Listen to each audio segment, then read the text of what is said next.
Hello, everybody. Joined by meteorologist Tim Halbach, National Weather Service Milwaukee Sullivan, talking about the statewide tornado drill with a twist this year. No pun intended. Tim, that one, the inside joke for you, bud.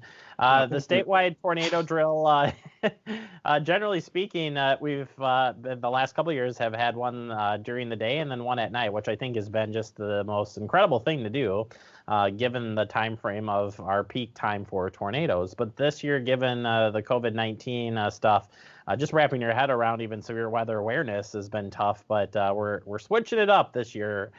Tim, you tell me this is the first time it's happened here in Wisconsin, not the test of a virtual tornado drill. But what are we talking about here?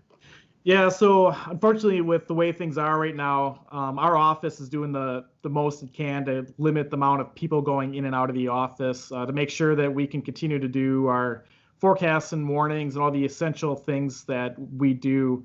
So normally on tornado drill day, I'd be the one going in and pushing the button on the test tornado warnings and all that. But we're not going to be doing that this year.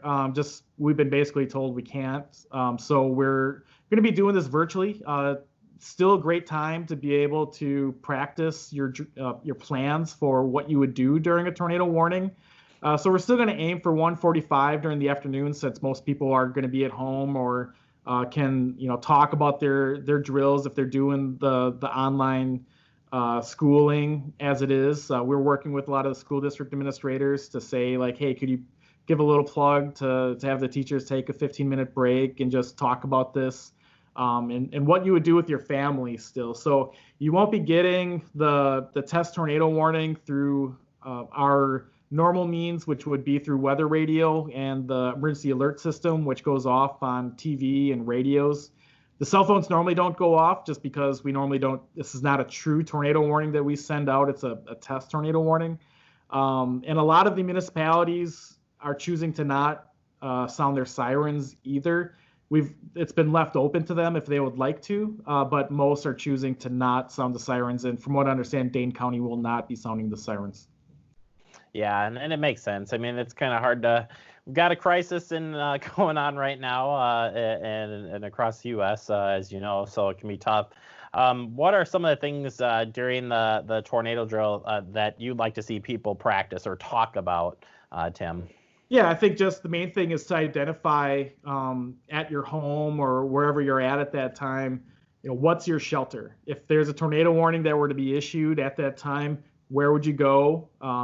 Take the time now. Now's the time to talk about what your sheltering option is going to be. You don't want to be doing that 2 minutes before a tornado rolls in.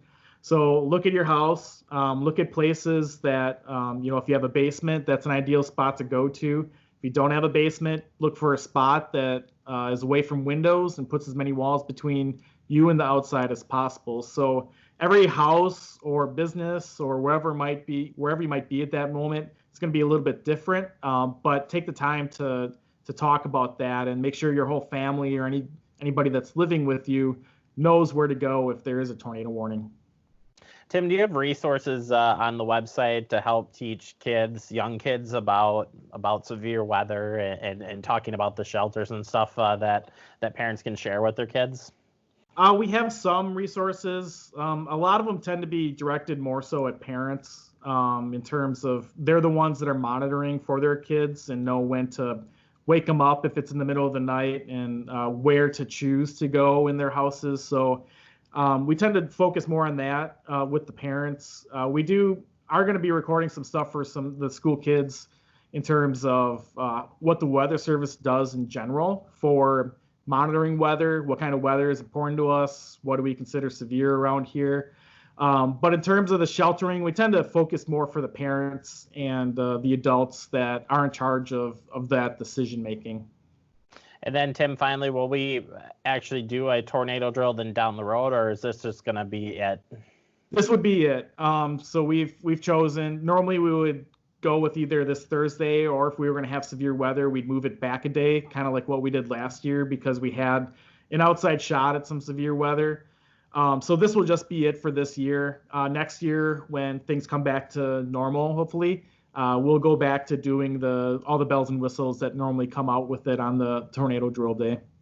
And it's safe to say, too, I mean, I know this is a practice day for you guys as well, but from behind the scenes, it's still going to be operations as normal. You still are ready to go and do the alerts as normal, correct? Yeah, on severe weather days, we're going to have the necessary staff to be able to help out and issue the warnings. We have workstations that are far enough apart from each other that we can handle all of our normal operations well enough, but we're just doing as much as we can to try to make sure that our operations on a day-to-day basis aren't influenced by having something come in there as well. All right, fantastic. Tim Halbach, always a pleasure. And we'll tune in for this virtual tornado drill. All right, sounds good. Thanks.